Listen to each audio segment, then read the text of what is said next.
আসসালামু আলাইকুম। কেমন আছেন আপনারা? আশা করি আল্লাহর রহমতে ভালো আছেন। আমিও ভালো আছি। তো হঠাৎ করেই চলে যাচ্ছি নদীর পাড়ে, পদ্মা নদীর পাড়ে আমরা যাবো। তো আপনাদের সাথে সবকিছু শেয়ার করতে ভালো লাগে তাই শেয়ার করে ফেললাম এটাও। তো বাড়ির কাছেই যেহেতু হঠাৎ করে ঘুরতে যাওয়ার প্ল্যান করেছি, তো এটার মতো আর বেস্ট অপশন ছিল না। এখানেই চলে এসেছি সবাই মিলে, ফ্যামিলির সবাই মিলে। আমরা ঘরে যারা ছিলাম তারাই এসেছি। আর এই বর্ষার মৌসুমে এই নদীটা পুরোই ভরা থাকে। আর এখন যেহেতু শীতকাল, নদীটা পুরোই শুকিয়ে গেছে, মাঝখানে চর পড়ে গিয়েছে। তো নদীতে আসতে খুবই ভালো লাগে। আর একা একা আসতে ভালো লাগে না, সবাই একসাথে যখন হই তখনই আসতে ভালো লাগে। তো আমরা একটু লেট করে চলে এসেছি, দেরি হয়ে গিয়েছিল আসতে। তো এখানে আসার পরে মনে চাচ্ছিল যে আমরাও এরকম ট্রলার দিয়ে ঘুরি, কিন্তু তারপরে অবশেষে না ঘুরে আর পারি নাই, সেটাও আপনাদের সাথে শেয়ার করে ফেলব। তো এখানে আপনাদের ভাইয়া ট্রলারের সাথে দাম কষাকষি করছিল। তো অবশেষে ঠিক হয়ে গিয়েছে। আর এখানে আমার মা আর আমার নানু যেতে পারেনি, কারণ সন্ধ্যা হয়ে যাচ্ছিল, ওনারাও একটা কাজে গিয়েছিল, তাদের জন্য আর দেরি করিনি আমরা। যেহেতু হাতে বেশি সময় নেই, সামনে মানে খুব শীঘ্রই সন্ধ্যা হয়ে যাবে।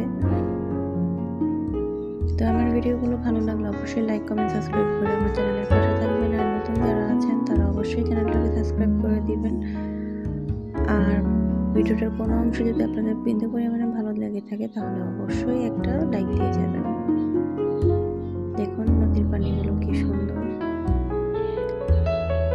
তো এই জায়গাটা বর্ষার মৌসুমে পুরোটাই ভরে যায়। তো আমরা কথা বলতে বলতে চলে আসলাম নদীর আরেক পাড়ে। নদীর ওই পাড় থেকে এই পাড়ে চলে আসছি। তো আমরা এখানে নৌকাটা থামাইছে, ট্রলারটা থামাইছে। এখানে আমরা সরিষার ক্ষেতে চলে যাব।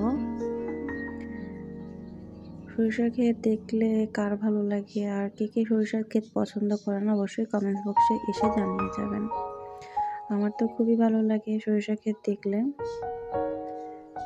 তো ট্রলারের যে চালক ছিল উনি বলছিল এখানে নাকি শিয়াল ছিল। তো এখানে আমরা আর বেশিক্ষণ দেরি করি না। আর এমনিতেও আমাদের মানে চারপাশে সন্ধ্যা হয়ে আসছিল, দেখছিলাম এখানে দেরি করা যাবে না। তো এখানে কিছুক্ষণ যার যার মতো ফটো বা ভিডিও করার পরে আমরা আর এখানে বেশিক্ষণ দেরি করিনি।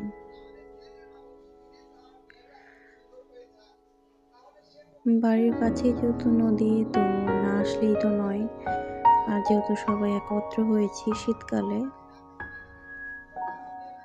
তো আমরা এখানে আর বেশিক্ষণ দেরি করিনি। আমরা এখন চলে যাচ্ছি ট্রলারে। আমরা আবার চলে যাব আমাদের গন্তব্যস্থানে। এখন আমরা ট্রলারে উঠে যাব।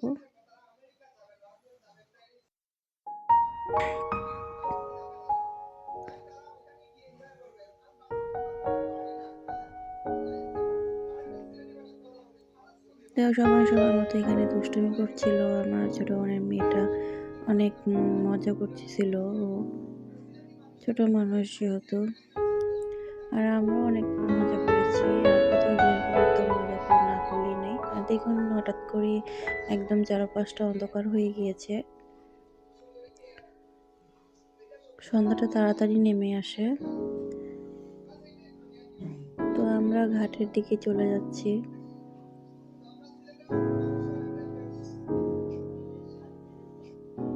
এখন আমরা গন্তব্যস্থানে পৌঁছে গেছি।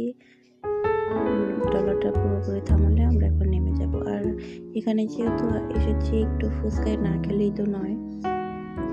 তো সবাই এখানে ফুচকাই খেয়েছে।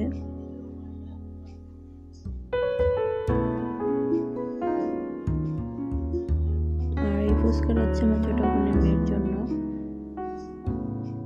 তারপরে আমিও এখানে খেয়ে নিচ্ছিলাম ফুচকাটা দারুণ ছিল, টকটা। আমার তো ফুচকা অনেক পছন্দ। আপনাদের কেমন লাগে অবশ্যই কমেন্ট বক্সে জানিয়ে যাবেন। আর বাড়িতে এসে আমরা পিঠা বানিয়েছিলাম। পিঠাগুলো কেমন হয়েছে, আর 2 ধরনের পিঠা বানিয়েছিলাম। আমি তেলের পিঠাটা খুবই পছন্দ করি। তো আজকে ভিডিওটা এই পর্যন্ত, যেহেতু বাবার বাড়িতে আছি কন্টিনিউ করতে পারছি না। সবাই ভালো থাকবেন। আল্লাহ হাফেজ। Thanks for watching.